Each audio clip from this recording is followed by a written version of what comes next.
You've heard the whispers, painted faces, paper walls, and silken glances exchanged under flickering lanterns. But what was sex really like in the age of the geisha? Was it passion or performance, power or pretense? And did anyone actually enjoy it? Or was it all just part of the show? Welcome to a world where desire wore a kimono and intimacy hid behind a folding fan. It's not what you think. And by the end of this, you might never see elegance or lust the same way again. Let's begin by clearing something up, because odds are you've been lied to, not maliciously, just cinematically. In movies, geisha are often portrayed as some kind of elegant, high-class escorts. But that's not quite the truth. In fact, in the real world of old Japan, that assumption would be just as awkward as asking a ballerina for a lap dance. You'd get side-eyed, fan-smacked, and gently shown the door. With poise. Geisha were artists. Full stop. They were trained in the fine art of performance, music, dance, conversation, and the subtle, intoxicating illusion of intimacy. They didn't sell their bodies. They sold time, presence, atmosphere. The feeling of being interesting and desired without anything actually happening. The whole experience was like being seduced by a really beautiful riddle, one you weren't supposed to solve. And that's the twist. The geisha's power came from what she withheld, not what she gave. It was all in the performance, her body language, the tension in her silence, the exact way she refilled a man's sack cup without looking directly at him. This was not fast food. This was fine dining with 30 layers of silk and not even a whiff of, let's get this over with. Now, to understand where this confusion comes from, we've got to talk about another group entirely, the courtesans, or oiran. These women were the ones who did trade in physical intimacy, and they were flashy.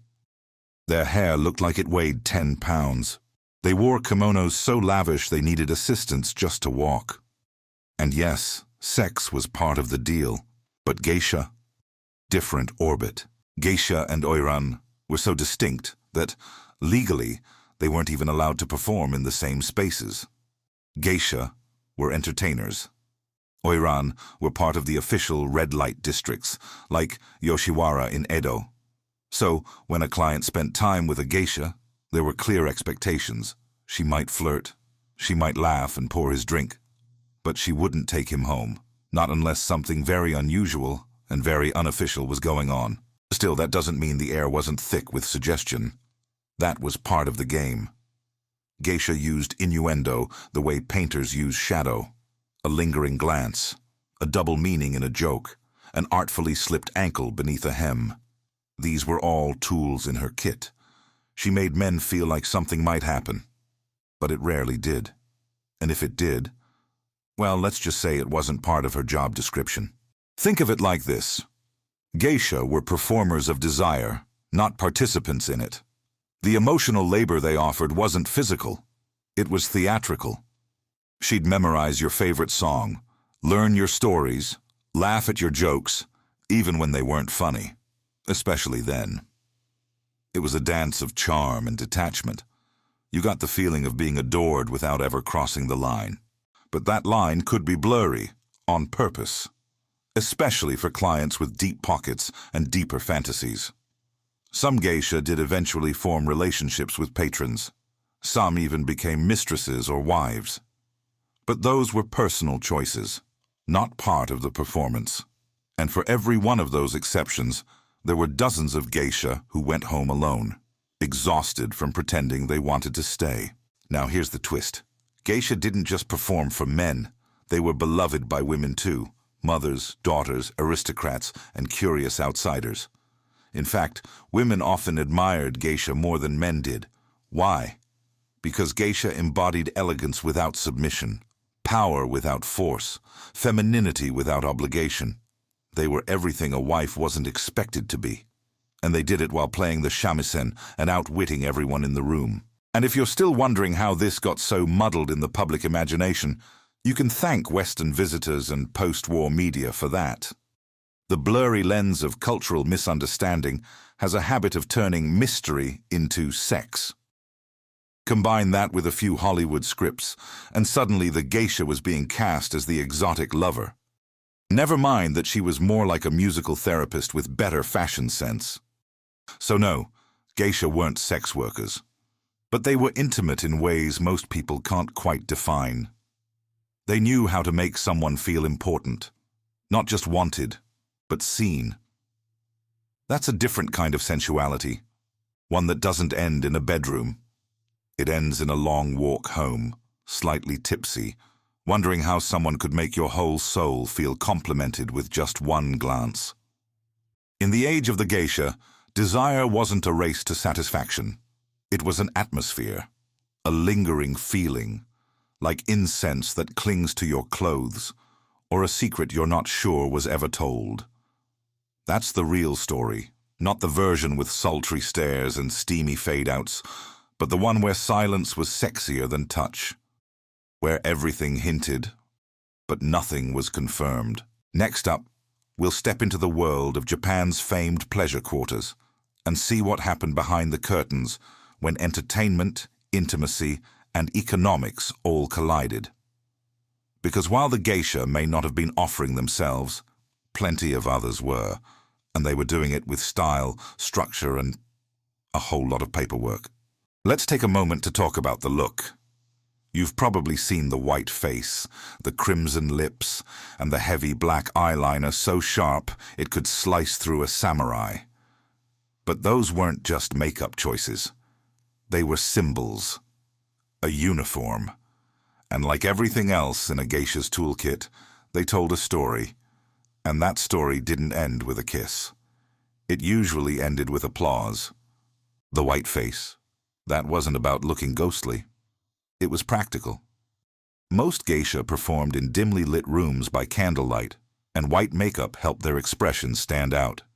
It was the 1700s version of stage lighting, the red around the eyes and lips. That was a nod to sensuality, but subtle. Red was considered alluring in Japanese aesthetics, but it was always used with precision. Too much, and you looked desperate. Too little, and you vanished. Hair was another art form entirely. Geisha didn't just throw their hair up and hope for the best.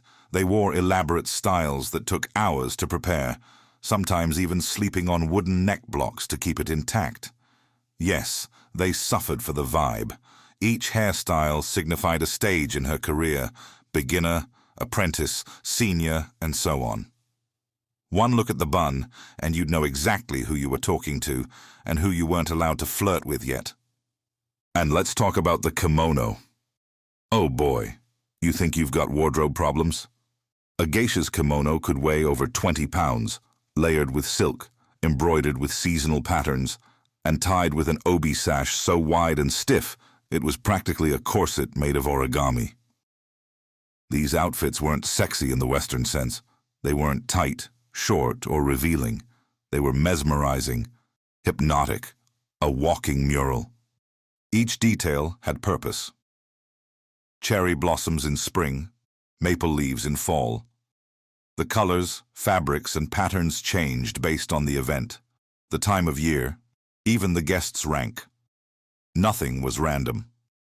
Even the way a geisha walked, slow, deliberate with tiny steps, was designed to enhance mystery.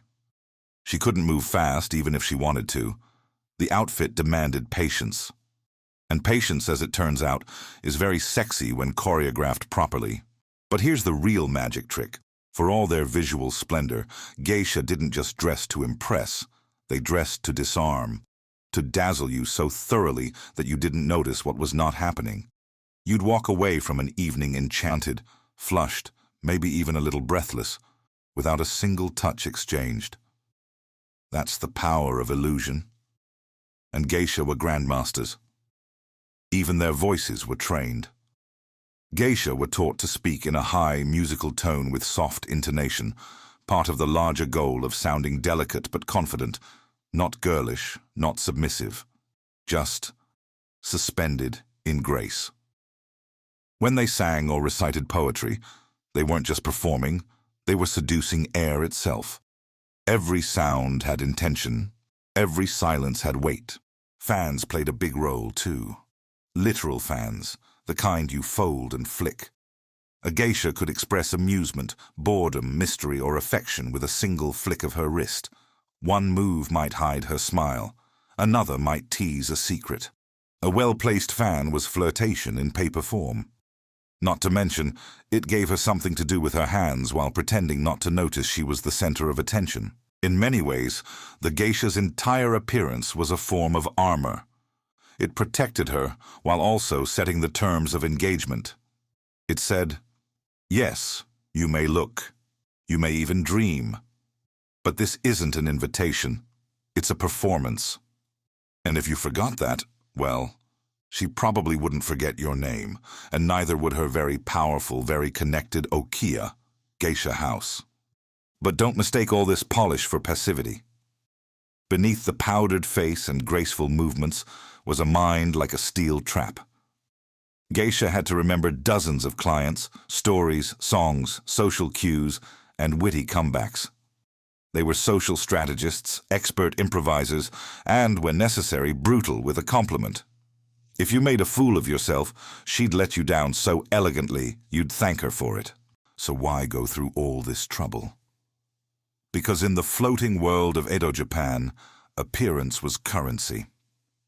Power didn't always come from wealth or status. It came from presence. And the geisha's presence could shift the entire mood of a room. Her arrival might make powerful men sit up straighter, soften arguments, or soothe political tensions. All without ever raising her voice or raising her skirt.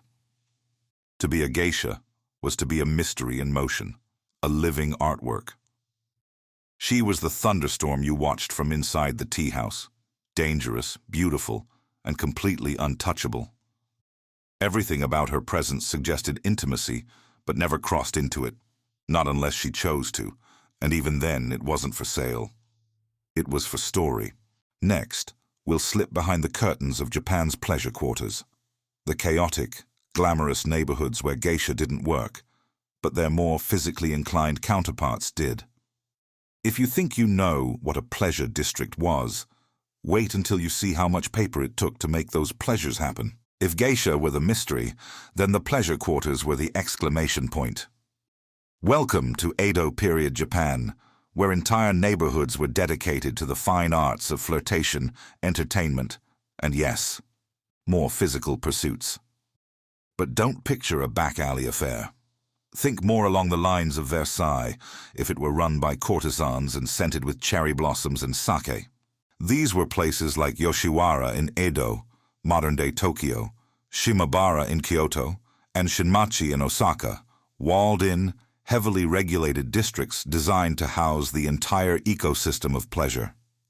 Inside, every experience was carefully curated, and every interaction, no matter how carnal, was tied up in ritual, legality, and a surprising amount of paperwork. This was not lawless debauchery, it was licensed fantasy. You couldn't just walk into Yoshiwara like you were popping down to the corner store. No. It was an event. You dressed up, you made a reservation, and you likely needed an escort, unless you were a regular. And once you got in, a winding labyrinth of lantern-lit alleys, performance halls, bathhouses, and brothels awaited you, all buzzing with music, laughter, and the clinking of expensive cups. But here's the kicker. This world wasn't purely about sex. It was about spectacle. Pleasure quarters were meant to blur reality. They were called the floating world, or ukiyo, because stepping inside was like stepping out of time. You weren't just hiring company. You were entering a dream, tailored to your wallet and your willingness to follow the rules. And there were so many rules. The shogunate, Japan's military government at the time, wasn't exactly thrilled about unchecked hedonism. So they did what bureaucracies do best. They legalized it, taxed it, and confined it. Only certain people could work in the quarters. Only certain people could live there. And only very certain people could rise to the top of the ladder. At the very top of that ladder were the oiran, the elite courtesans. Not to be confused with geisha again. These women were the celebrities of their time. They were trained in music, poetry, etiquette, and fashion. They could discuss politics, critique your haiku, and then, if you were lucky, wealthy, and persistent, spend the night with you. But even that took several visits and a level of charm most men severely overestimated. These high-ranking courtesans were so inaccessible that just catching a glimpse of them during a ceremonial promenade was considered a social event. Their outfits were so elaborate they needed attendants just to walk. Their hairstyles defied gravity. And their footwear, platform shoes so high it looked like they were walking on tiny lacquered stilts. If a man ever did reach their chambers, it usually meant he'd already spent a fortune just getting through the door. Beneath the oiron were layers of other sex workers, from moderately priced entertainers to lower-ranking women who worked in bathhouses or rented rooms. Each had a specific title, level of training, and code of conduct. It was a hierarchy built on beauty, skill, and stamina. And surprisingly, even the low end of the spectrum was still highly organized. Nothing about this system was accidental. So where did geisha fit into this maze of temptation? Short answer, outside it. Geisha were legally forbidden from operating within the pleasure quarters for much of their early history. Their role was to entertain with music and wit, not with their bodies. While a courtesan might offer you a night to remember, a geisha might offer you a song you'd never forget, then promptly disappear into the night. That separation was crucial. Geisha had their own tea houses, performance venues, and patrons. They existed adjacent to the floating world, but were not part of its licensed trade. That's why so many misconceptions happen, because geisha and courtesans both operated in the realm of luxury, but on very different terms. One offered intimacy, the other offered elegance, and the two rarely mixed. Still, the lines could blur. Especially in cities where both geisha and courtesans were in demand, some clients got confused or deliberately tried to treat geisha like oiron. That rarely ended well. For the client, that is. Geisha houses were tight-knit, tightly managed, and not afraid to cut off a patron who got too handsy with the fantasy. So what did a typical evening look like in the pleasure quarters? Picture this. You enter through tall wooden gates, your sandals crunching on stone. Lanterns flicker in the mist. Laughter spills from a nearby tea house. A shamisen plays somewhere behind a bamboo screen. You're guided to a room where a performer waits, not to seduce you with touch, but with talent. And maybe, just maybe, later on, you'll be offered something more. But nothing happened quickly. Anticipation was part of the purchase.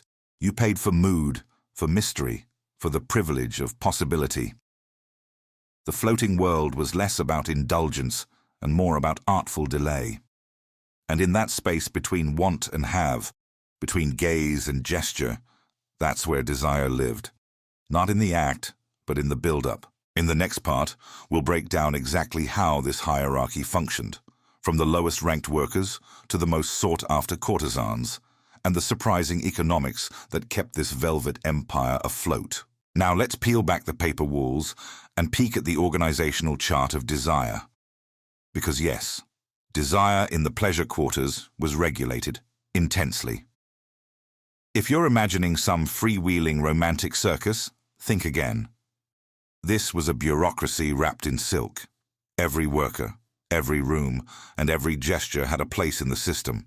It was a business, and business was very good. At the very bottom of the structure were the bathhouse attendants, women who offered cleanliness, companionship, and, depending on the house and the payment, something more.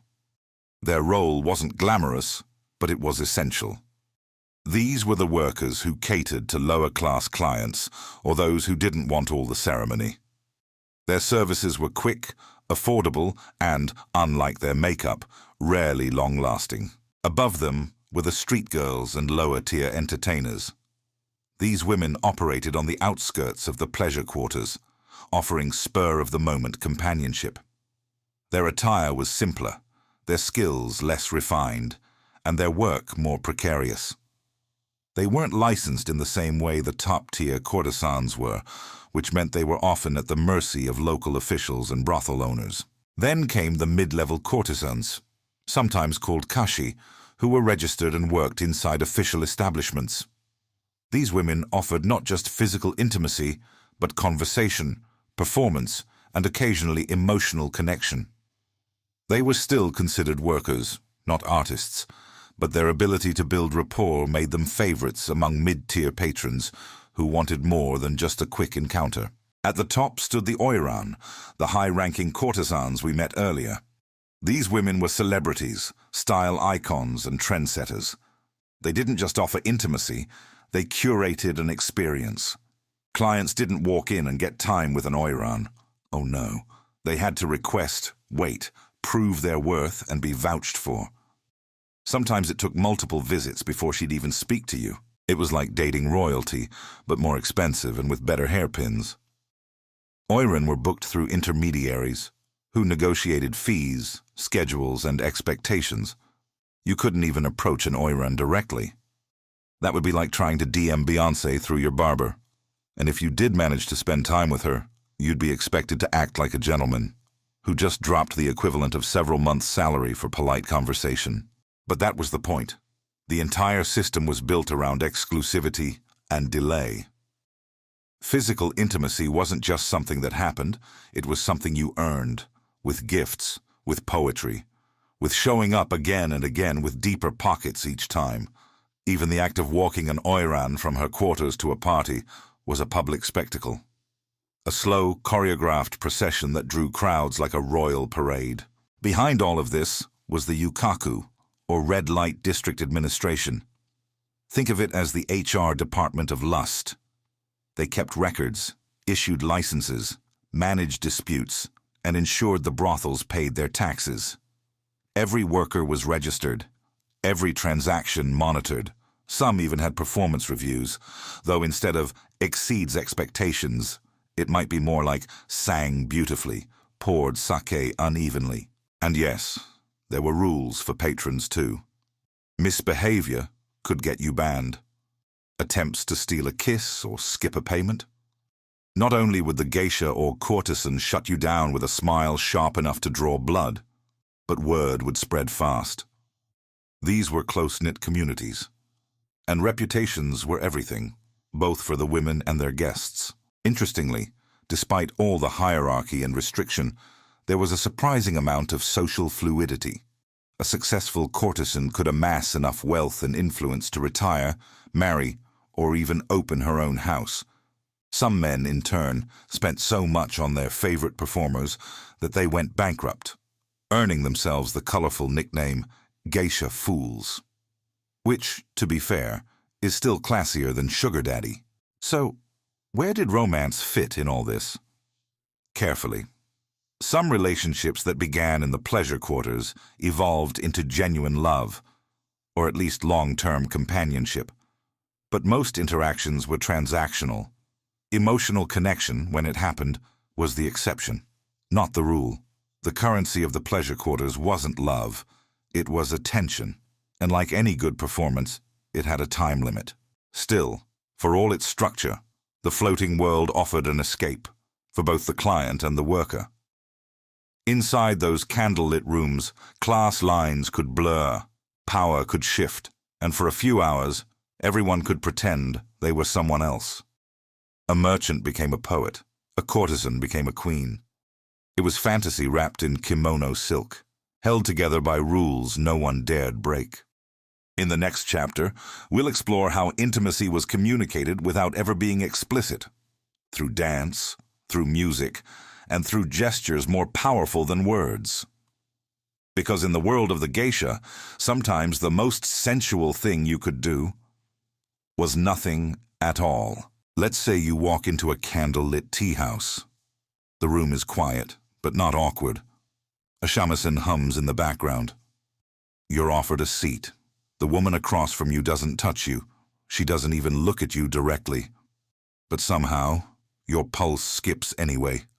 That wasn't magic. That was mastery. Welcome to the subtle seductions of the geisha. In the floating world, intimacy wasn't delivered with a kiss. It was dripped slowly, like warm sake, through gestures so delicate they could evaporate before you noticed.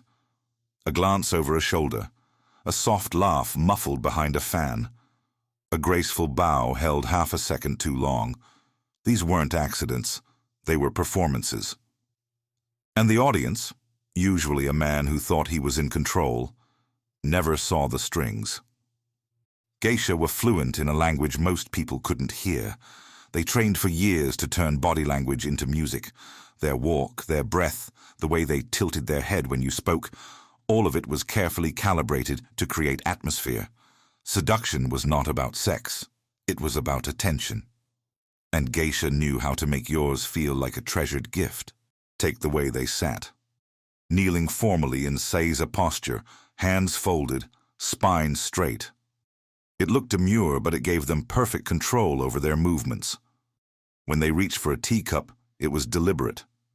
When they leaned forward to listen, it wasn't just polite, it was calculated. She wasn't flirting, she was directing, and every scene was built to make you feel like the star. One of the most iconic tools of this quiet seduction? The folding fan. Light as air, sharp as suggestion. A geisha could cover her mouth while laughing, partially shield her eyes, or use the fan to subtly guide your attention. In her hands, it was less a prop and more a conductor's baton. She didn't need to speak desire. She could point to it, then flutter it away like a secret. Even the act of serving tea, something you've probably done half asleep in your kitchen, was turned into an art form. A geisha poured with grace, her wrist tilted just right, her eyes lowered to avoid direct contact. The cup would slide toward the guest, like a gift being unwrapped. No words, no promises, just an invitation to savor the moment. And that, more than anything, was the point. Timing was everything. Geisha were taught not to rush, not to linger too long, and never to break the illusion by overdoing it. A smile had to arrive like the moon behind clouds. A laugh had to escape, not explode. In this world, anything obvious was considered vulgar. Intimacy was real only when it was earned, and subtle enough to deny if needed. This restraint didn't mean geisha were emotionally distant. Quite the opposite. They often became skilled listeners, remembering personal details and responding with warmth. But it was a professional warmth, like the heat from a nearby fire. Not quite enough to burn, but enough to make you lean in. She wasn't seducing you. She was showing you how you wanted to be seduced. That's a very different kind of power. And yes, there were moments when things blurred, when a geisha and a patron developed a real connection. But even then, that connection had to be expressed within the bounds of the performance. A longer glance, a hand that almost touched but didn't. Love, when it happened, had to live in the spaces between what was said and what was withheld. Part of what made this style of seduction so powerful was that it was mutual. The geisha may have been performing, but the client was performing too. He had to behave, to impress, to respond in kind. A poorly timed joke or an overly forward gesture could break the spell. And once the spell was broken, the night was over, emotionally, if not physically. In the West, we often associate seduction with directness, eye contact, bold gestures, declarations.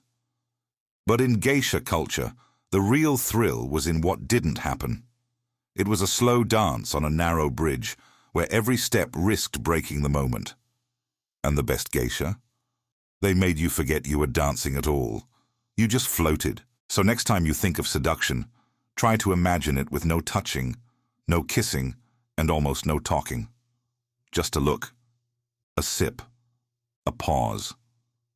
The suggestion that maybe, just maybe, something more could happen. If only you were worthy. That's the seduction of a geisha. It didn't happen to you. It happened inside you. In the next part, we'll look at how geisha built entire careers around managing that tension, setting boundaries with clients while still making them feel like the center of the universe. Because as you'll see, the power of almost was worth more than any yes. So, let's talk about the one thing everyone wonders. Did Geisha ever break the no touching rule? And the honest answer is, rarely. But that's not the point. Because what made Geisha so powerful wasn't whether they could touch you, it was that they didn't need to. The real skill was getting close without crossing the line. Think tension you could cut with a hairpin. Geisha didn't build their careers on rejection. They built them on rhythm. A dance of yes but no, maybe but not yet. The client knew the rules going in. She wasn't there for physical intimacy. She was there to create connection, chemistry, and atmosphere. And if you thought that was easy, try doing it 6 nights a week in a multi-layered kimono with a shamisen balanced on your knee. It wasn't that geisha were cold or detached. Quite the opposite. They were masters of emotional presence. They laughed at the right moments, leaned in just enough, remembered tiny details about their guests, like the name of a forgotten poem, or the way someone liked their sake warmed. Clients left feeling adored, sometimes even loved, and all without a single kiss. That emotional labor wasn't just charming, it was exhausting. Geisha spent hours every day preparing themselves for performance, practicing music, refining their posture, applying their elaborate makeup. Then came the tea houses, the parties, the patrons, and through it all, they had to maintain the perfect balance, warm enough to be desired, distant enough to stay untouchable. If that sounds like a high-wire act, it absolutely was. And the stakes were real. One slip, a flirt taken too far, a boundary crossed too eagerly, and her reputation could suffer. The okiya, or geisha house, depended on her discretion. Clients returned because they trusted the experience would be elegant, not entangled. The line between closeness and overstepping had to be walked in perfect silence, in perfect shoes. Now let's get a little real. There were occasions when geisha developed romantic or even physical relationships with their patrons, but those were private matters, rare exceptions, not expectations. And when they happened, it wasn't transactional. It wasn't part of the job. It was personal, which, in the world of performance, was almost taboo. Some patrons would try to test the boundaries. A hand placed too close, a question asked with too much weight. But geisha were trained for that too. They had ways to deflect gracefully, using wit, humor, or a perfectly timed shift in posture. You'd feel gently redirected without even realizing you'd overstepped. That's how smooth they were. It's easy to forget in all this talk of elegance and fans that geisha were real people. Many of them began their training in childhood. By the time they became full-fledged geisha, they had mastered the art of presence. But they also carried the wear and tear of emotional labor, the cost of being everyone's ideal without ever truly being seen themselves. They weren't robots in kimonos. They got tired. They got annoyed. They gossiped. They laughed too hard at real jokes. They had crushes, rivalries, regrets. But none of that showed during a performance. That was the magic trick. A geisha could be exhausted, heartbroken or worried about her rent, and still make you feel like the only person in the world for an hour. And perhaps that's what made geisha so captivating. Not the promise of touch, but the discipline to withhold it. Not the act of seduction, but the illusion of it. They made you feel close without ever letting you in completely. They made restraint erotic. And in a world where everyone wants more, they gave you just enough to keep you dreaming. In the next chapter, we'll rewind the clock and follow the transformation of a young girl into a geisha. Because none of this grace, this power, this performance came easy. Behind every poised gesture was a story of discipline, training, and sacrifice. Becoming a geisha wasn't a costume change, it was a lifetime of becoming. Before the elegance, before the fans and the poetry, there was the scrubbing, the sweeping, the chores. Because to become a geisha, you didn't start with music lessons. You started as a shikomi, a live-in helper, usually a preteen girl, sent to a geisha house to serve, observe, and survive. And if that sounds intense, it absolutely was. This was geisha boot camp. Most shikomi were brought in young, 10, 11, sometimes even younger. Some came from poor families hoping for a better future. Others were orphans, wards of the house. Either way, their lives changed the moment they stepped into the okiya. From that day on, the geisha house was home, school, and universe. And the rules? Ironclad. Shikomi cleaned, cooked, fetched tea, and ran errands for older geisha. It wasn't glamorous, it wasn't fun, but it was part of the process. Every task was a test of discipline. You watched how the older geisha walked, spoke, dressed. You listened for hours as they practiced instruments. You memorized conversations, movements, expectations. It was learning by osmosis, with sore feet and rice burns. Eventually, if a girl showed enough dedication, she'd become a minarai, or learning by watching apprentice. This phase meant she could begin wearing more formal clothing and shadow a geisha during appointments, though she wouldn't yet speak or perform. She was there to observe, and hopefully not trip over her getter sandals in the process. Then came the real leap, becoming a maiko. You've probably seen maiko before and thought, a geisha, but nope, not quite. Maiko were apprentice geisha. They were younger, flashier, and dressed more extravagantly. If a geisha was the moon, the maiko was the sunrise, bright, dazzling, and full of promise. And their appearance was a walking resume. Maiko wore colorful kimonos with long, swinging sleeves and vibrant patterns. Their obi belts were tied in an ornate knot that hung down like a peacock's tail. Their hair wasn't a wig, but their own, styled into elaborate shapes held in place with lacquer, pins, and the quiet strength of neck muscles developed over many sleepless nights. And speaking of sleep, they didn't get much. Maiko lived under constant pressure. Long days were spent in training, learning shamisen, dance, calligraphy, tea ceremony, and conversation. Nights were spent performing, serving, and smiling until their cheeks hurt. Mistakes weren't just embarrassing, they were remembered. The okiya had a reputation to protect, and every maiko carried that weight with every step. But don't let the pretty clothes fool you. Being a maiko wasn't just about looking good. It was about building character.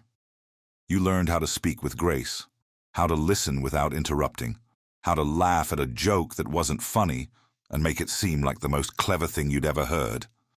In short, you learned how to perform life itself.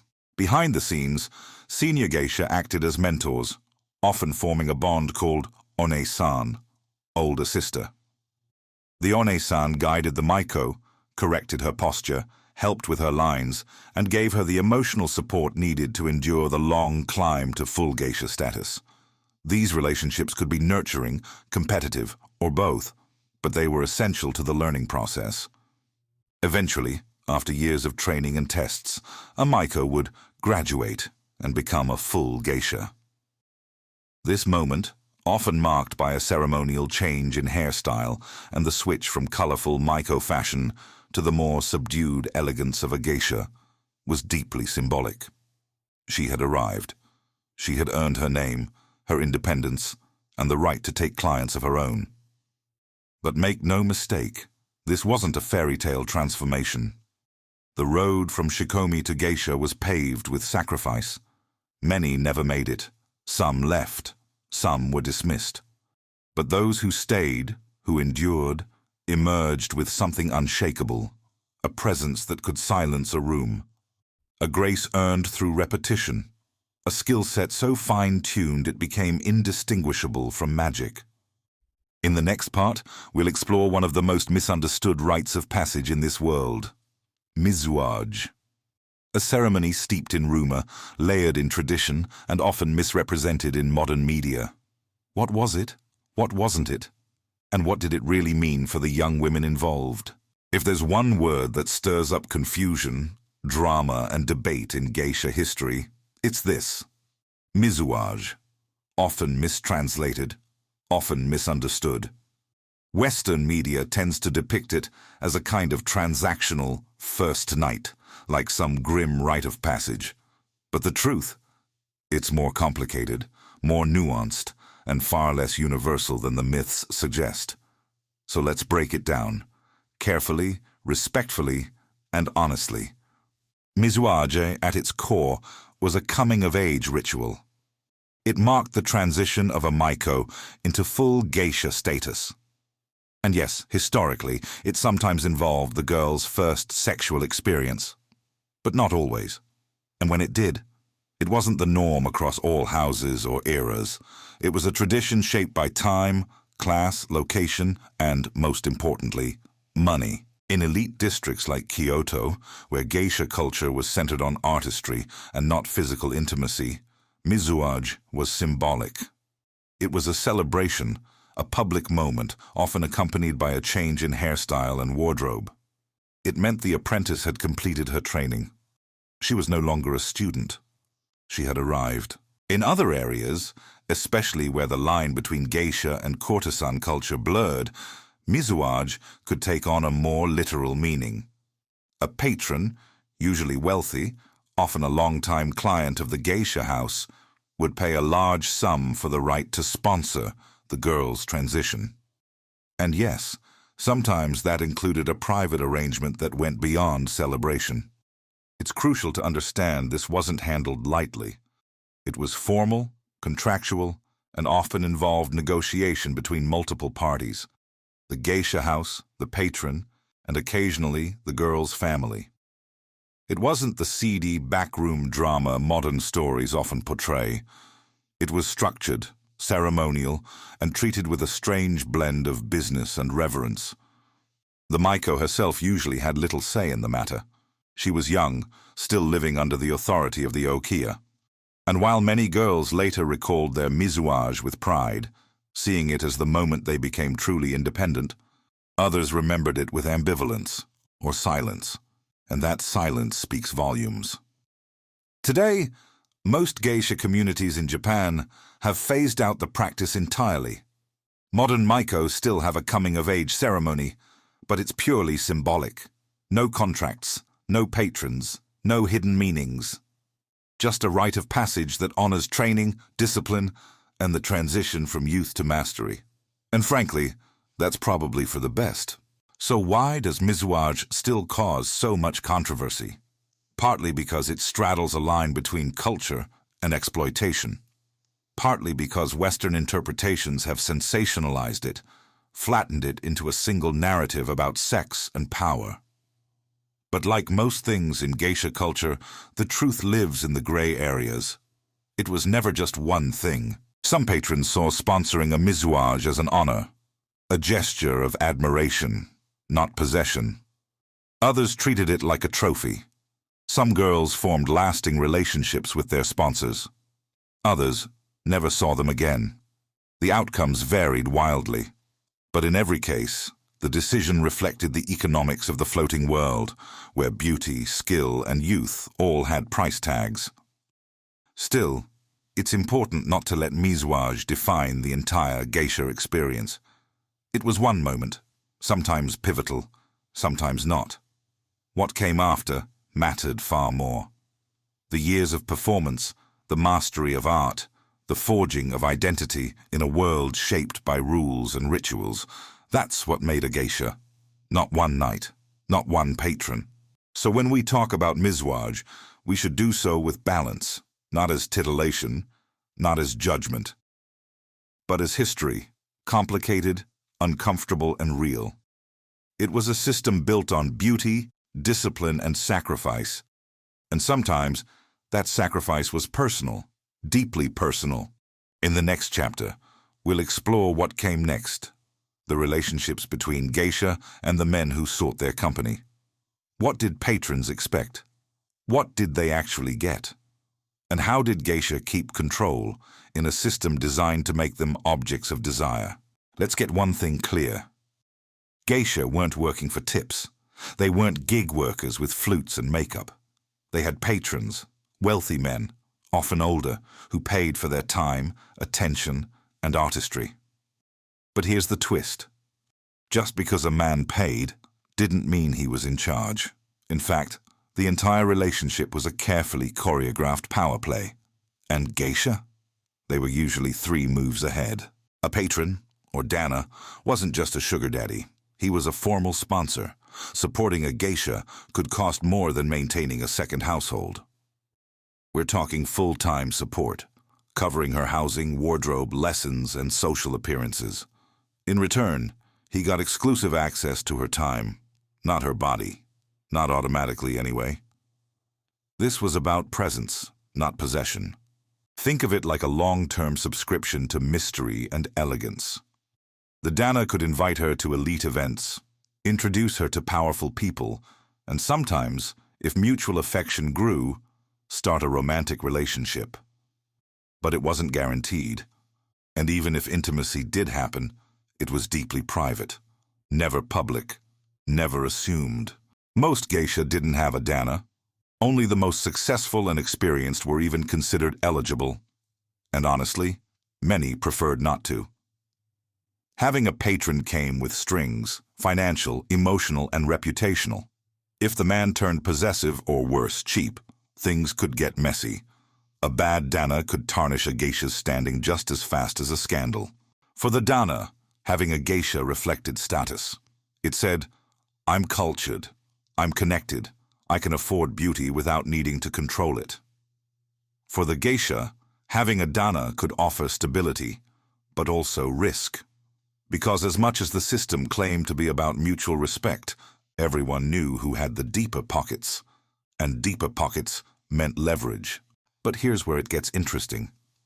Geisha weren't passive in this dance. They learned how to steer conversations, manage expectations, and gracefully deflect pressure. If a patron pushed too hard, she could cool the room with a single sentence.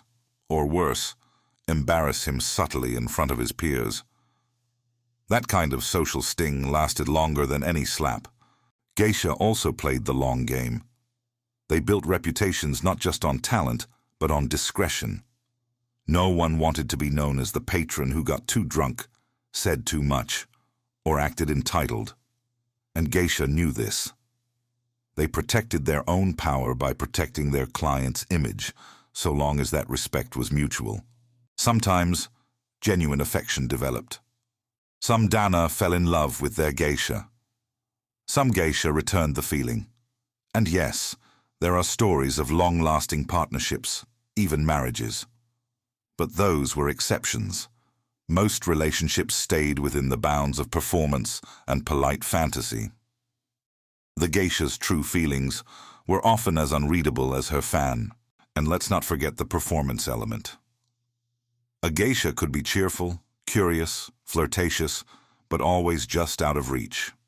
She played the role her client needed: confidant, muse, intellectual sparring partner. She remembered birthdays. She recalled the name of his dog. She praised his poetry, no matter how questionable the meter. That's emotional labor with a capital E. But make no mistake, none of this was free. Clients paid for evenings with geisha. They paid for time, for charm, for the experience of being seen, understood, and admired. And while intimacy might happen, it was never promised.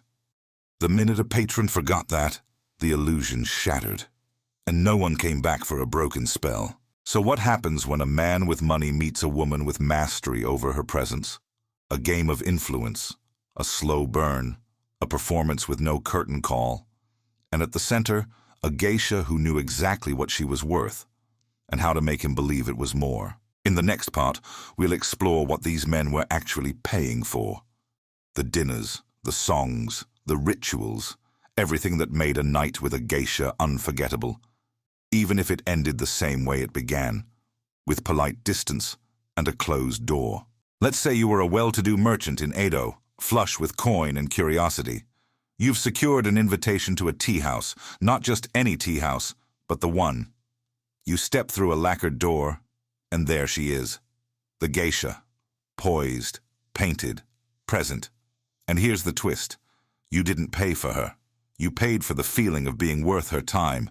That's the whole magic trick. A night with a geisha was never casual. It was a planned event. You didn't just show up. You were vetted, invited, scheduled, and expected to behave. Once inside, the atmosphere was lush. Paper lanterns, soft music, tatami mats underfoot. But the true ornament of the room was her. Not because she was there to be looked at, but because she looked at you like you mattered. Your evening might begin with music. Maybe a shamisen tune, precise and lyrical. Maybe a song performed in a high, airy voice with practiced melancholy. Then came the conversation. Never rushed, never awkward.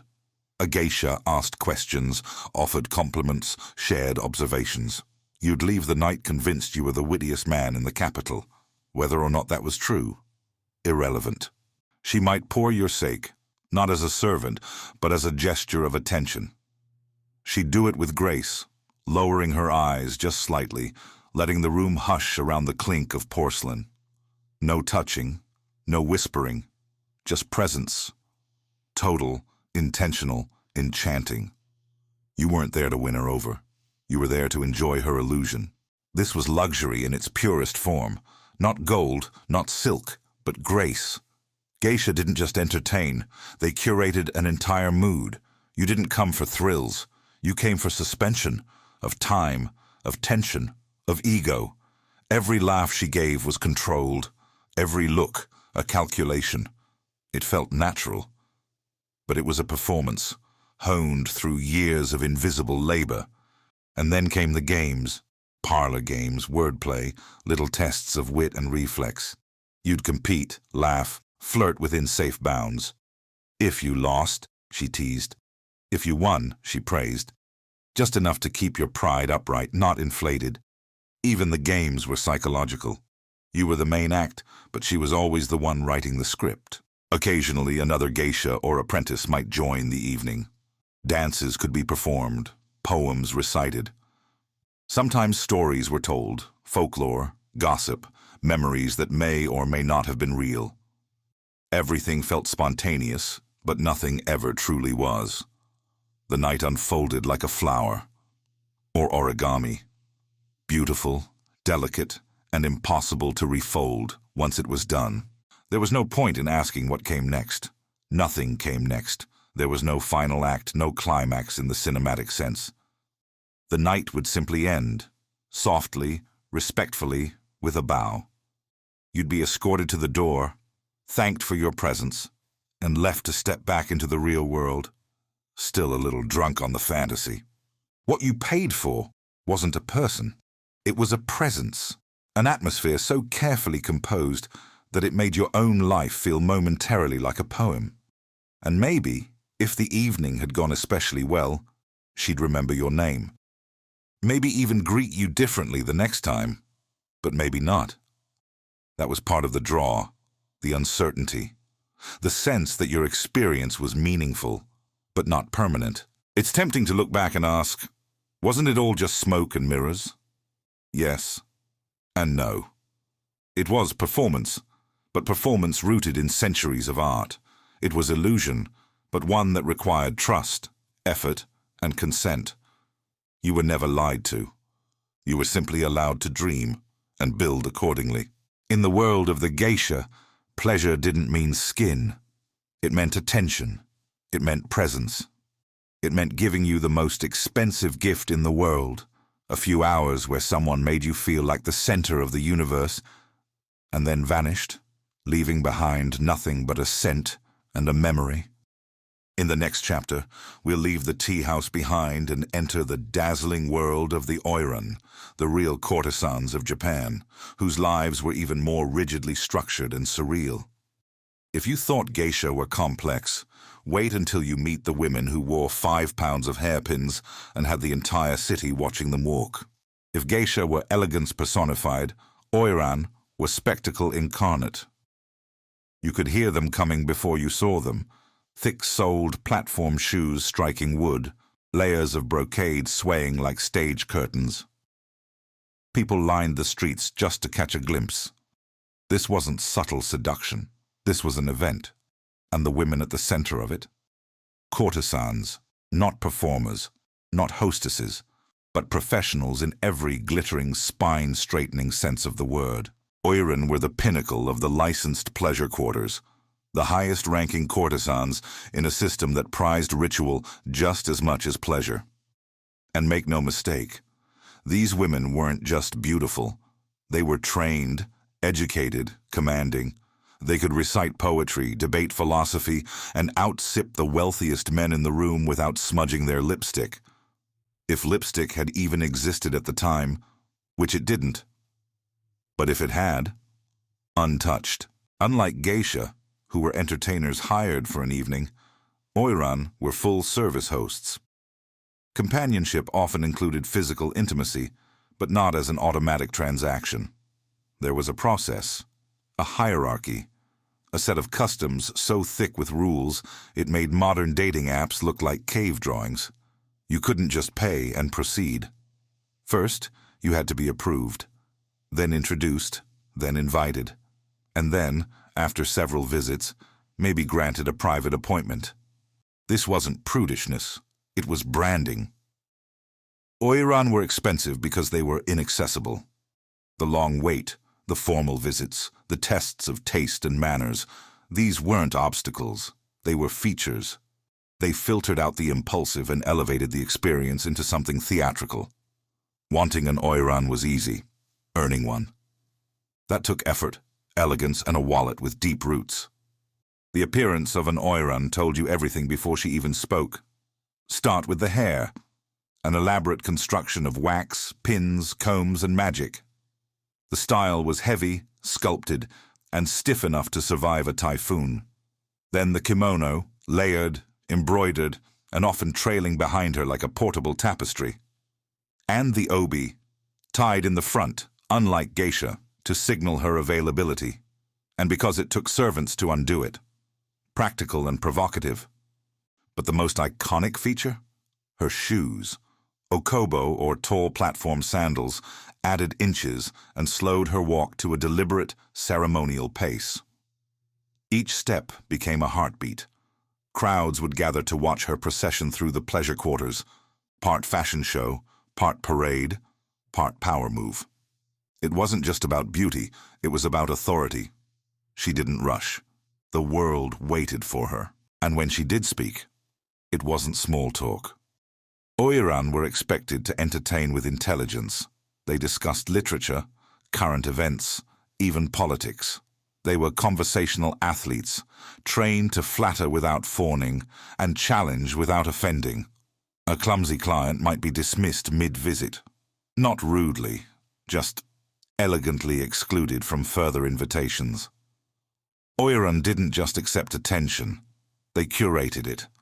Of course, behind the glamour was a different reality. Like geisha, oiran started young, often as assistants or trainees. Their ascent through the ranks was based on beauty, skill, and endurance. They belonged to the brothel that trained them, and their movements, relationships, and even hairstyles were tightly controlled. Many lived in luxury, but never alone. Freedom wasn't part of the contract, and unlike geisha, who could eventually retire and support themselves through private clients or teaching, oiran had fewer exits. Their lives were more transactional, their careers shorter, their futures less secure. Even the highest-ranked oiran lived with the knowledge that aging out of favor meant being replaced, quickly, quietly, sometimes cruelly. Still, while geisha built careers around restraint, oiran mastered ritualized availability. Their intimacy wasn't casual, it was sacred, almost scripted. And while they were indeed sex workers, they shattered the modern stereotype of the profession. They weren't marginalized, they were central, respected, adored, and yes, objectified, though on terms that they understood better than anyone. In the next part, we'll follow a night in the life of an oiran, from the first knock at the door to the final curtain call. Because if you think the entrance was extravagant, wait until you see what happened once the candles were lit and the real performance began. So, you've made it through the waiting list. You've proven your worth with gifts, visits, and polished etiquette. And now, the moment has arrived. You've been granted time with an oiran, not just any courtesan, but the highest-ranked performer in the district. The walk to her room is quiet, ceremonial. Your heart is racing. Your wallet already weeps. Welcome to the most expensive conversation of your life. The room is immaculate, tatami mat swept, incense burning, low candlelight flickering. You kneel, wait, and then she enters, not hurried, not smiling, poised, painted, and commanding. Her movements are slow, because they can be. Her pace reminds you, this moment isn't yours, you're borrowing it. You paid for the possibility of intimacy, not a guarantee, and the experience starts before a single word is spoken. She sits across from you, posture perfect. You exchange greetings, formal and brief. She may offer sake, but she doesn't pour it yet. First comes conversation. Your job? To prove you're worth her time. Impress her, gently. Show curiosity. Be clever. This isn't a transaction, it's an audition. And the woman across from you. She's seen 100 men try. Most failed within the first 5 minutes. If you pass the test, the mood softens. She might laugh. Not a giggle, but something controlled and smooth. A signal. She pours your drink, maybe leans forward slightly, her sleeves sliding like waves. But she never breaks eye contact. Not once. You aren't drinking with a hostess. You're sharing space with a woman who knows exactly what power tastes like and how to serve it chilled. The evening progresses slowly. Music may follow, maybe a dance, fluid, mesmerizing, not meant to arouse but to transfix. This is what you're paying for, not just company, but ceremony. Every movement, every glance, every word is part of the show. And if you're very lucky, she might recite a poem, maybe something seasonal or personal. Something so beautiful you almost forget you're here to impress. Eventually, a meal is served. Not by her, by the house. And while you eat, she observes. She might ask a question. She might tease a response. Everything you say is being weighed, not judged harshly, but filed away. This is part of the intimacy, not physical, but intellectual. She's assessing your taste, your wit, your soul, or at least your ability to not slurp soup. Then comes the part most men imagine but few reach, the moment when the lights dim further and privacy settles in. If an oiran agrees to share physical intimacy, it is never sudden, never casual. It's offered with formality, sometimes even accompanied by ritual. It's not seduction, it's arrangement, still beautiful, still moving, but never improvised. And what happens in that final stage? It varies. Some encounters were gentle, others coldly mechanical. Some oiran truly liked their clients, others never allowed themselves to feel anything at all. The experience could be tender, transactional, confusing, but it was never forgettable. And once it ended, so did the illusion. The curtain fell. The show was over. What followed was often silence. No breakfast, no lingering affection, just a return to ritual. The client left, lighter in wallet, heavier in thoughts, and the oiran.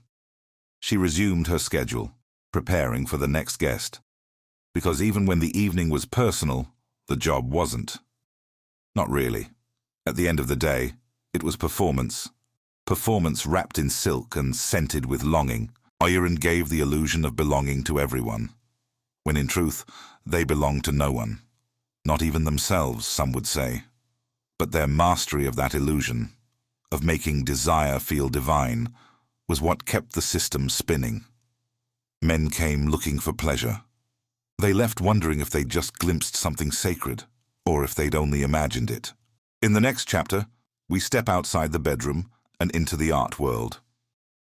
Because while oiran and geisha played their roles in real time, another cast of characters was recording every suggestive detail, on paper, in woodblock, and in ink. The age of shunga was about to begin.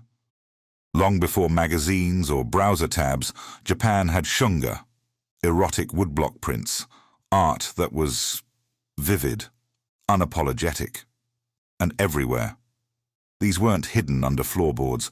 They were bought, sold, collected, and sometimes laughed over at dinner. If you lived during the Edo period and had a pulse, chances are you'd seen more than a few. And if you hadn't, someone would enthusiastically show you. Shunga means spring pictures, a poetic nod to both the season and the, well, activities associated with it. These prints weren't created in shadowy corners. They were made by the same artists who painted landscapes, warriors, and noble families. Names you might know, like Hokusai, yes, the wave guy, dabbled in erotica too. Turns out, waves weren't the only thing he drew crashing. What made shunga unique wasn't just its boldness, it was its balance. The art was often explicit, but not clinical. Wild, but not vulgar. Bodies were exaggerated for effect, sometimes humorously so.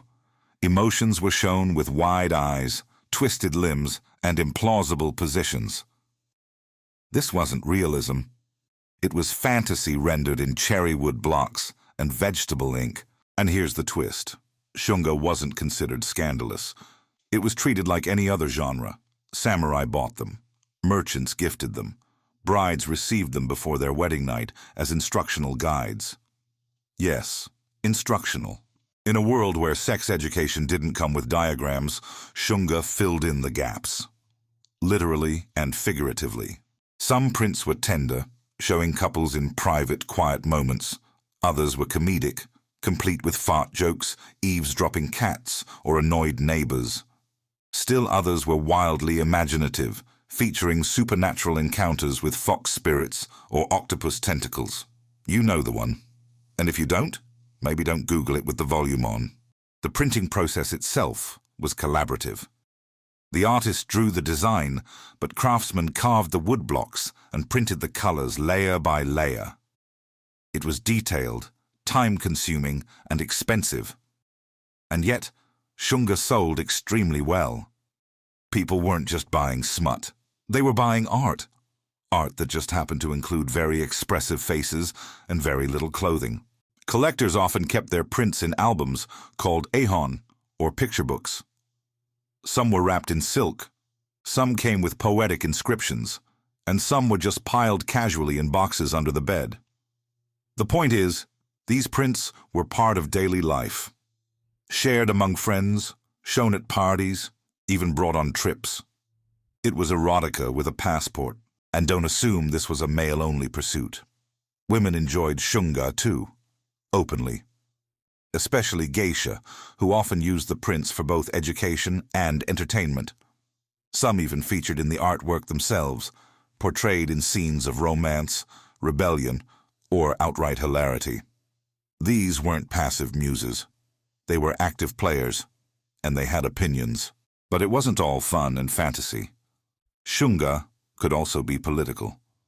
Artists sometimes slipped in satire, mocking officials, pointing out hypocrisy, or reimagining historical figures in compromising positions.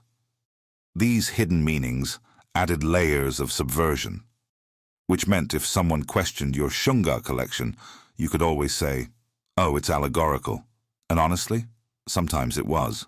Eventually, the government tried to crack down. Various bans and censorship laws popped up, usually with vague moral justifications. But enforcement was lax, and demand remained strong. Like all great art, shunga simply adapted. It went underground, but never disappeared. It just waited for the next dinner party, the next bridal gift, the next curious soul. Today, these prints are seen not just as erotica, but as cultural treasures, snapshots of desire, humor, and creativity in an era where even seduction came with ink stains. They remind us that eroticism isn't always about what's forbidden. Sometimes it's about what's celebrated, openly, artistically, and with an impressively straight face. In the next part, we'll look at how shunga and erotic storytelling worked their way into everyday life, how desire wasn't hidden, but displayed, discussed, and sometimes hilariously misunderstood. Because in Edo, Japan, even the walls had drawings, and sometimes those drawings winked at you. Imagine walking into someone's house and seeing a scroll of erotic art hanging casually by the door. Not tucked away, not behind curtains, just there. That was shunga in Edo, Japan. It wasn't taboo. It was decor, conversation starter, party entertainment, and sometimes education. In a culture that prized subtlety and symbolism, shunga was surprisingly direct and shockingly normal. In many households, especially among the merchant class, shunga prints were displayed or stored like any other artwork. They could be swapped out seasonally, shared with guests, or even used in drinking games. That's right, drinking games. Guess the position was a thing, and if you lost, you drank. Honestly, still more civilized than modern bachelor parties. What made shunga socially acceptable wasn't just the art style, it was the tone. These prints didn't take themselves too seriously. Sure, some were romantic and poetic, but many were just plain funny. Lovers getting interrupted, tangles of limbs ending in confused expressions, animals watching awkwardly from the background. Edo artists understood that sex, like life, was often a little ridiculous. These prints weren't meant to shame or shock. They were meant to amuse, inform, and sometimes titillate. And they weren't hidden from women. In fact, bridal trousseaux often included shunga prints as part of the wedding package. Think of it as an illustrated guidebook for the bedroom, equal parts romance and realism with a dash of good luck. Even more fascinating, the shunga aesthetic influenced how rooms were decorated. Certain motifs, cherry blossoms, cranes, flowing water, carried double meanings. A well-placed painting or folding screen could suggest a lot without ever showing anything explicit. These symbols made it possible to express desire without breaking any rules or raising any eyebrows. This language of suggestion extended to architecture, too. Tea houses often featured layered screens, shadows, and angled walls designed for glimpses, not stares. A moment of ankle, a flicker of sleeve. These weren't mistakes. They were part of the design. When the environment itself becomes part of the flirtation, every wall becomes a whisper. In some establishments, clients could request personalized shunga. These commissions were discreetly handled by artists who knew just how far they could push boundaries. Want to be painted as a lovesick samurai or a mischievous fox spirit? Totally possible. Want your print to include your favorite geisha, without naming her, of course? That could be arranged for the right price. Geisha themselves often collected shunga, not just for entertainment, but for study. These prints helped them read social signals, understand expectations, and even learn how to craft their own symbolic language of seduction. Some geisha used them to gently tease patrons, others used them as cautionary tales. Either way, they weren't naive. They were curators. There was even a traveling version of erotic storytelling called rakugo, where a solo performer would tell humorous or suggestive tales to a delighted audience. Think of it as stand-up comedy meets pillow talk. These stories sometimes referenced shunga prints or mimicked their scenarios. And the crowd, often mixed. Men, women, elders, all laughing together at the shared absurdity of human desire. Eroticism in Edo, Japan wasn't sacred or sinful. It was seasonal, playful, contextual. People understood it could be silly one moment, deeply emotional the next, and that was okay. It was all part of the floating world's charm, not hidden behind curtains or whispered about in shame, but painted on screens, etched in wood, and occasionally waved in your face at a party. In modern times, we often separate sex from beauty, humor from desire.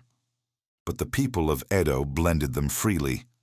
A well-made shunga print was equal parts arousal and art appreciation. You didn't hide it. You passed it around. And if it made someone blush, even better. That meant it worked. In the next chapter, we'll step back from the pleasure quarters and ask, what about the women outside this floating world? The wives, the mistresses, the overlooked? Because behind every elegant geisha and radiant courtesan, there were expectations, contradictions, and emotional knots tied tighter than any silk obi. While geisha and courtesans lit up the floating world with color and conversation, most women in Edo, Japan lived lives that were quieter, domestic, dutiful, and largely invisible to the public eye. They weren't in the tea houses. They weren't painted on scrolls. But they were everywhere, keeping households running while their husbands slipped away into the shadows of the pleasure quarters. Marriage in Edo era. Japan wasn't about romance. It was about stability, alliances between families, social positioning, economic practicality. Love, that was optional. A bonus if it showed up. For many women, marriage was a job, complete with duties, expectations, and performance reviews from in-laws. And yet it was also a role filled with grace, resilience, and silent skill. A wife was expected to be modest, loyal, and tireless. She managed the household, raised the children, respected her elders, and bowed to guests, even when they arrived drunk, with rumors of a new geisha on their lips. She wore simple clothes, kept her voice soft, and rarely questioned where her husband went at night. Not because she didn't care, but because she often didn't have the choice. In wealthier households, where husbands had the means to maintain a second life in the pleasure quarters, wives often turned inward. Some found refuge in poetry, gardening, or religious practice. Others leaned on female friends, or wrote in secret journals. A few, very few, sought quiet romantic lives of their own, but those who did so risked everything. Adultery for a wife wasn't just frowned upon, it was punishable, sometimes brutally. Meanwhile, the men operated under a different code. A husband could visit geisha or even keep a mistress without scandal, as long as he fulfilled his duties at home. This duality was normalized, expected even. Society carved out a space where men could have both stability and fantasy, wives and geisha, order and escape. Two worlds, barely touching. But don't assume every wife was resigned or repressed. Many understood the system perfectly. Some managed the household accounts so tightly their husbands had to beg for geisha money. Others developed sharp emotional armor, quiet sarcasm, firm boundaries, or a complete lack of interest in their husband's extracurricular activities. Not passive, just practiced. In fact, some wives were highly respected community figures, skilled in calligraphy, tea ceremony, or the business behind the family shop. They moved through society with dignity, even as their husbands moved through smoke-filled tea houses. The contrast wasn't always painful, but it was always there. One woman offered duty, the other, diversion. And for the women watching from the outside, geisha were often objects of both admiration and resentment. They represented a kind of freedom, dressed in bright silks, speaking freely, laughing at jokes that wives weren't allowed to hear.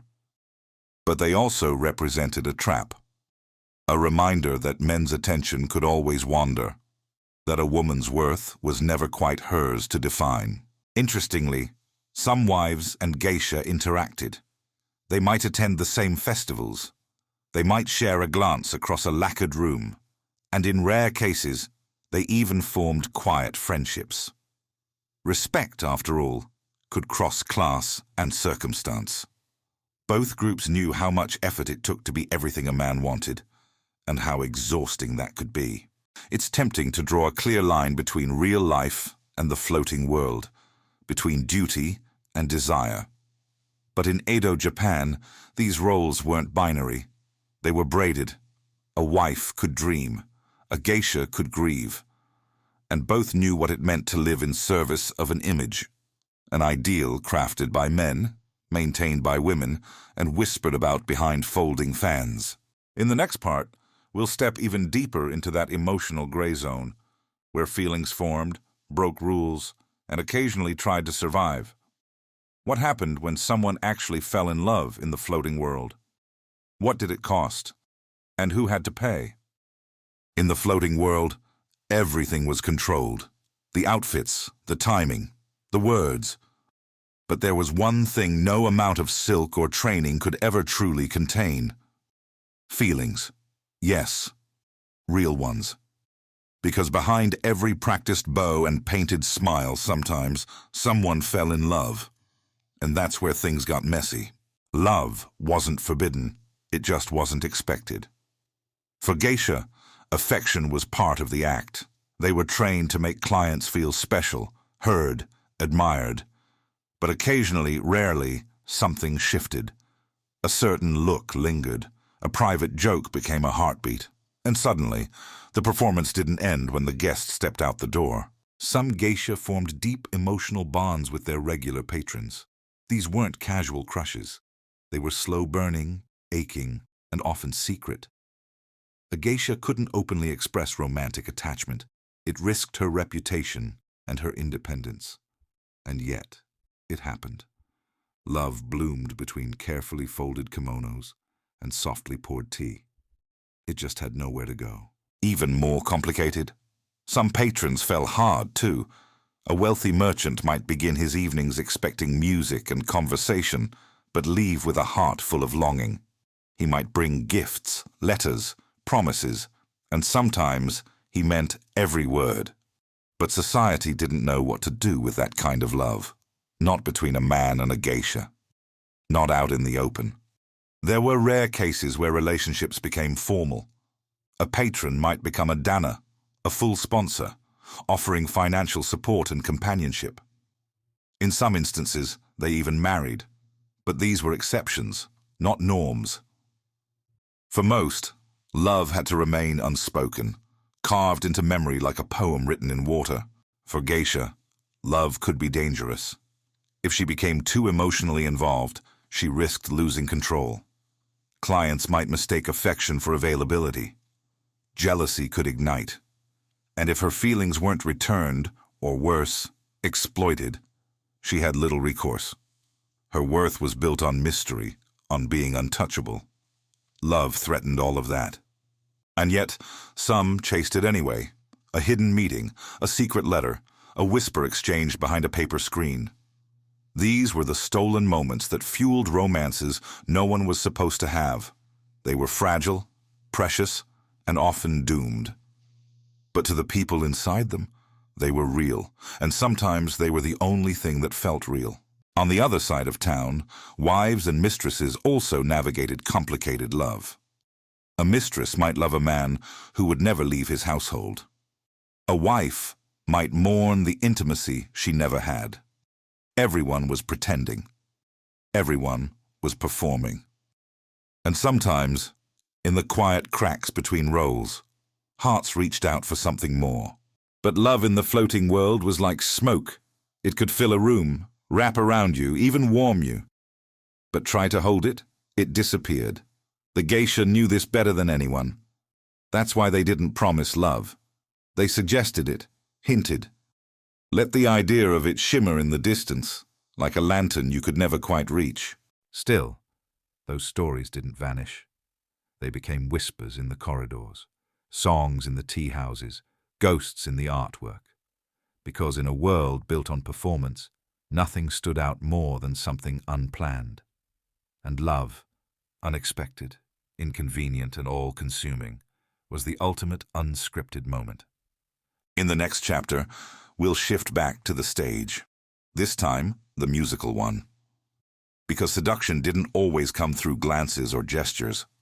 Sometimes, it came through melody, through rhythm, through the quiet, devastating power of sound.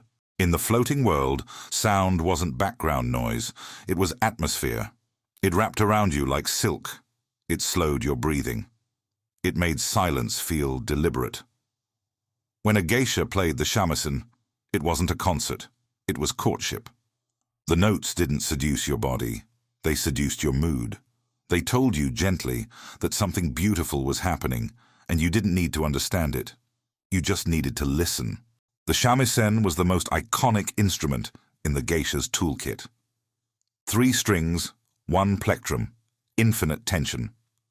The sound it made was sharp, haunting, almost percussive. It cut through quiet spaces like a whisper meant for someone else. Played well, it could feel like flirtation, teasing you, withdrawing, returning when you least expected it. Geisha didn't just pluck strings. They pulled emotions from them. Each performance was personal, tailored to the mood of the room, the rhythm of the evening, the subtle cues from guests. No 2 songs sounded the same twice.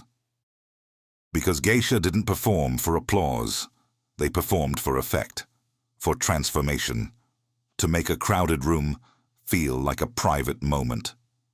And then there was the voice. Geisha were trained to speak in a melodic, restrained pitch, soft, lyrical, measured, not childlike, not seductive in the modern sense, but intimate. A geisha's voice didn't overpower. It invited. It left space for you to enter the conversation, to lean closer, to wonder what she might say next. Her laugh was just as crafted. It wasn't about humor, it was about placement. A laugh too loud broke the mood, too flat, and it killed the moment. But a well-timed giggle, light, graceful, just barely concealed behind a fan, that was theater. That was magic. That was the sound of being seen and approved of, without a single word of praise. Even silence was strategic. A pause in speech, a moment of stillness between musical notes could feel charged, like the air had thickened. Geisha understood that suggestion lives in quiet, that what you don't say, what you don't play, can linger longer than any confession. They were composers of tension, engineers of anticipation. Some evenings featured duets, 2 geisha trading verses, harmonizing just enough to melt the room. Other nights were solo acts. The music matched to the guest's mood. Melancholy, a slow folk tune. Celebratory, a lively dance rhythm. If you were especially favored, she might sing a song meant just for you, never named, never explained, but unmistakably personal. The training to master all this was relentless. Hours every day spent refining pitch, practicing breath control, studying lyrics filled with double meanings and layered emotion. Geisha didn't just learn music. They learned how to listen, to sense when a guest needed calm, when he needed energy, when he simply needed to feel that someone noticed him. And for all the romantic framing, this skill was work. Emotional labor scored in 3/4 time. Geisha spent years learning how to create a mood, hold it, and release it at just the right moment. Their performances weren't about self-expression.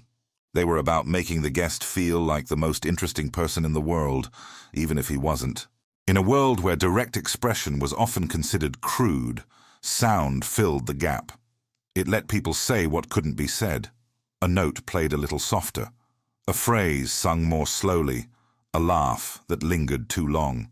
These were the floating world's love letters, delivered in tone, not ink. In the next part, we'll continue exploring the sensory richness of geisha entertainment, this time through rhythm and movement. Because when the music played and the drums pulsed, even the quietest desires began to stir. If the shamisen whispered, the drum answered.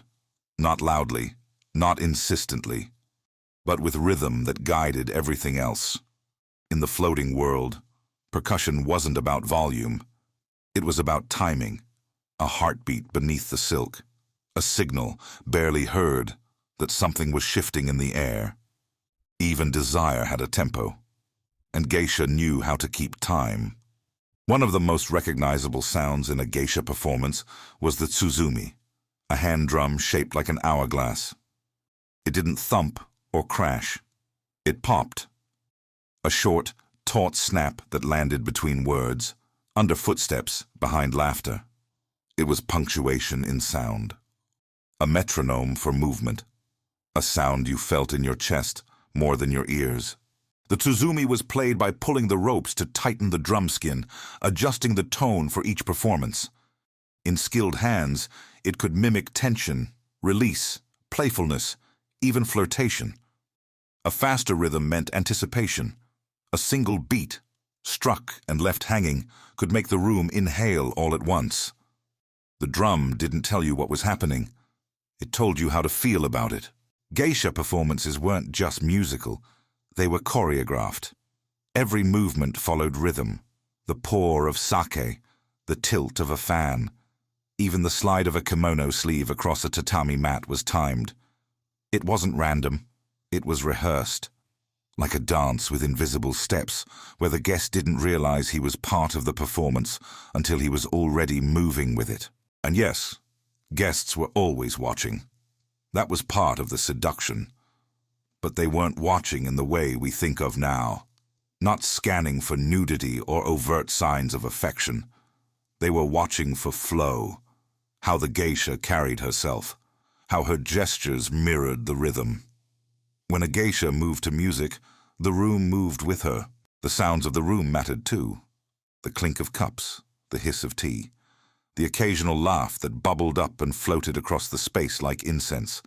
These weren't interruptions. They were texture. Geisha worked with sound, the way artists worked with color. Even silence was folded in like a rest in a musical score. Sometimes a guest would bring his own favorite instrument, maybe a flute or a small bell. He might play a note, and the geisha would respond, not always with music, sometimes just a glance, a smile, a movement in sync. These impromptu exchanges weren't rehearsed, but they followed the same rules. Be present, be subtle, and never break the rhythm. And then, without warning, the tone might shift. A slower tempo, a deeper note. Laughter replaced by stillness. These shifts were emotional cues. Maybe it was time to talk about something more serious. Maybe it was time to remember someone no longer there. Or maybe it was just a quiet spell, a moment meant for nothing but being. In these transitions, geisha revealed their true skill, not in what they played, but in how they read the room. They knew when to pull attention and when to let it drift, when to perform and when to disappear into the mood.